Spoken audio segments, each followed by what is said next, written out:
Hello, this is Ken again, and we are in the Inkscape Tutorials for Beginners series, video number 6, creating shapes. Now shapes are, we have two kinds of objects, more or less, shapes and paths. And paths you'll get from the Bezier tool or the pencil. And the shapes are generally going to be this rectangle. I don't really use this create 3D this 3D box. I assume that's a shape, and then ellipse shape, and then the stars, and possibly this one. But as with the 3D and the stars, I don't use spiral either, and I don't use. I generally don't. I never found a real good use for them. And then also the calligraphy, which calligraphy I think is probably more of a path, but I don't really know. So I really did talk a lot about shapes and Inkscape tools, but we'll just go into it a little still.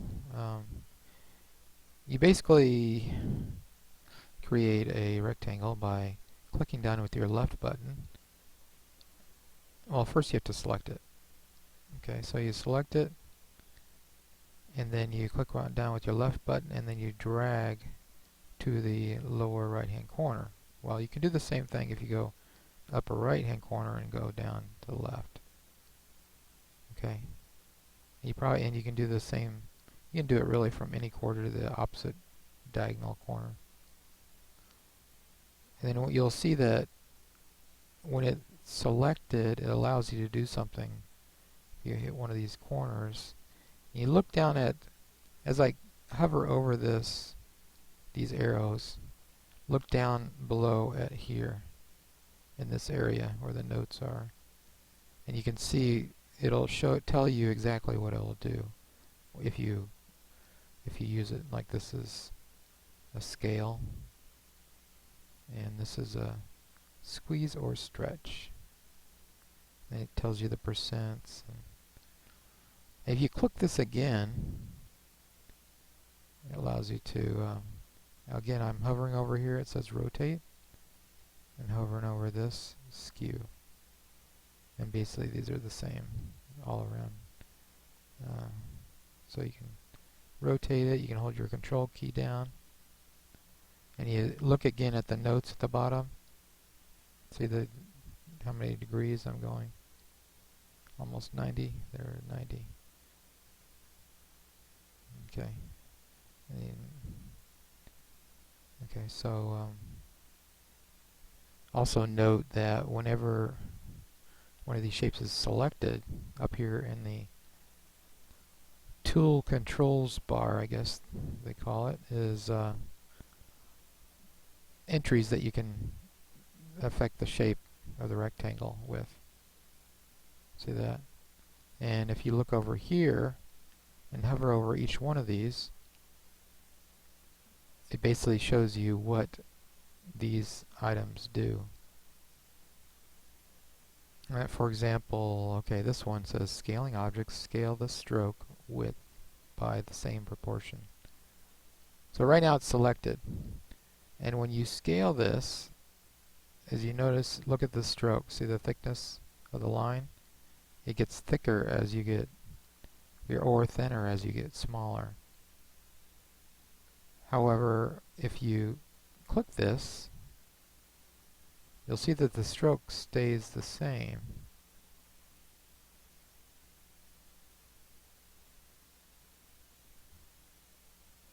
I think it is. Yeah, well, yeah. Hold on. Yeah, I myself don't always look at this anyway, but when you drag it, you can see that it looks like it's getting thinner, but once you let go, it stays the same thickness. See, it's getting thicker, thicker, thicker, but once you let go, it stays the same thickness. So it really did stay, the stroke did stay the same when I had this deselected. And then this one is scaling rectangles, scale the radii of the rounded corners. For instance, remember this?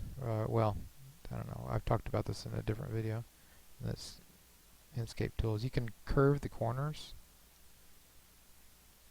and if I go back to my selector tool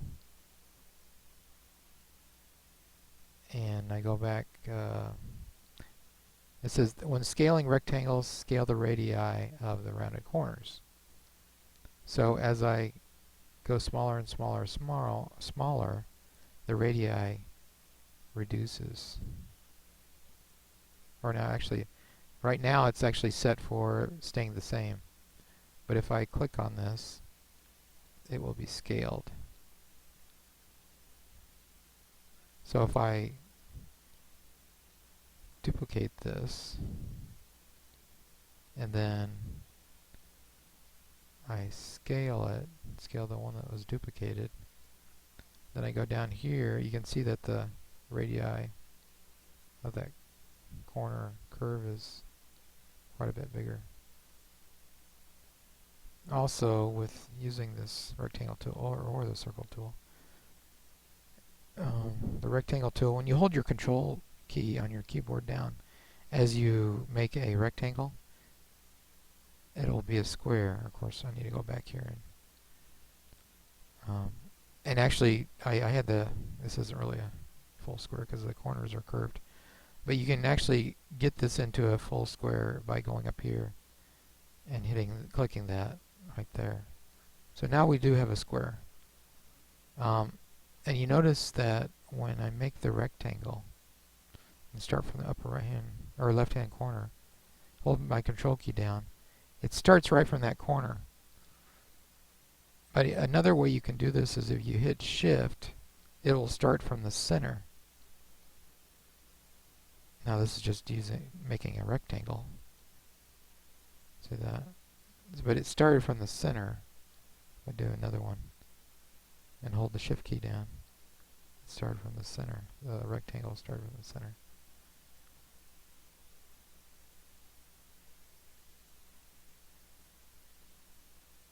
And you notice this one I just started.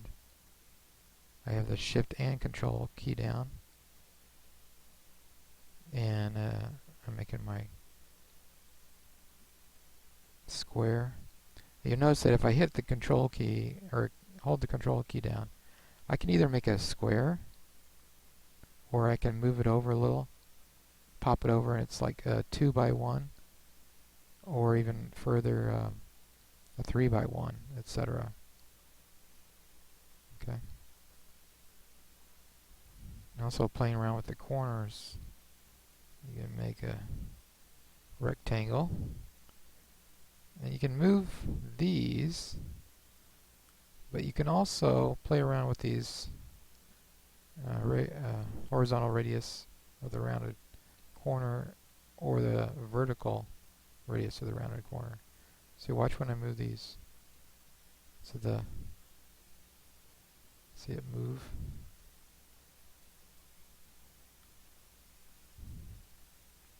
It's probably, if you need a more precise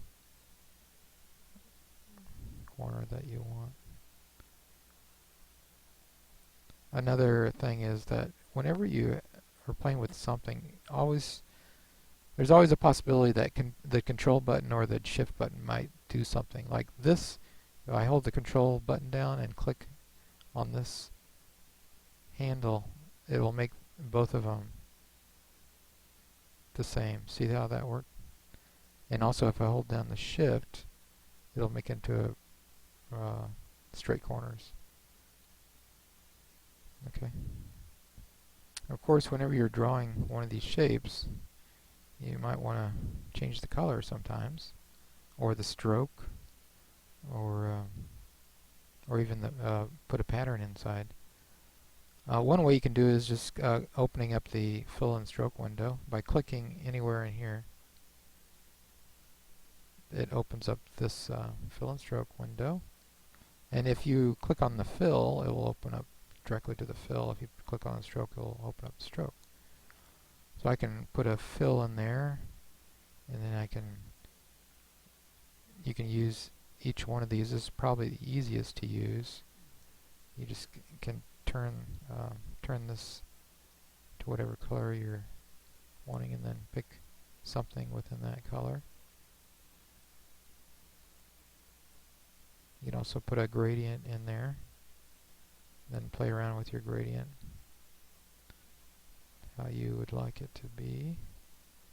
And then there's a stroke style, and it gives you you can change the width. You can make the corners a little more rounded. This is even more important when you're using a path tool. You can also blur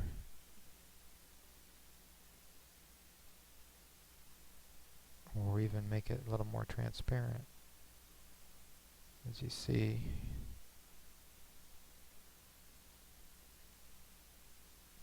that's transparent. Also, another fast way of making changes to the fill, we'll go back to the fill and make it solid. You can go in here, right click on one of these, whether it's a stroke or the fill, and you can change it fairly quickly, or you can remove the fill.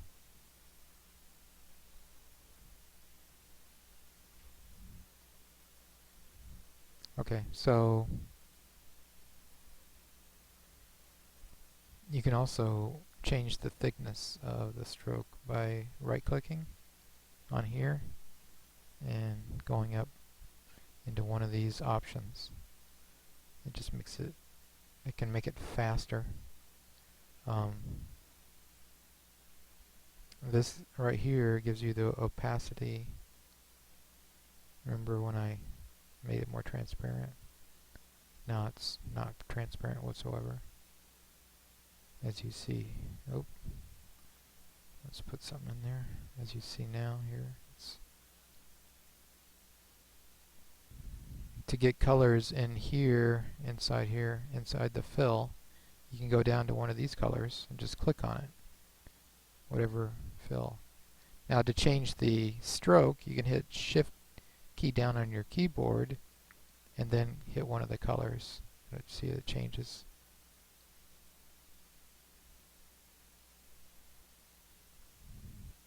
Okay, I think that's enough. I want to go on to circles, but I'm going to shut this video down, and we'll go with a part 2 of video 6. So if you like this video, please like it, and if you want to subscribe, go ahead. Thanks.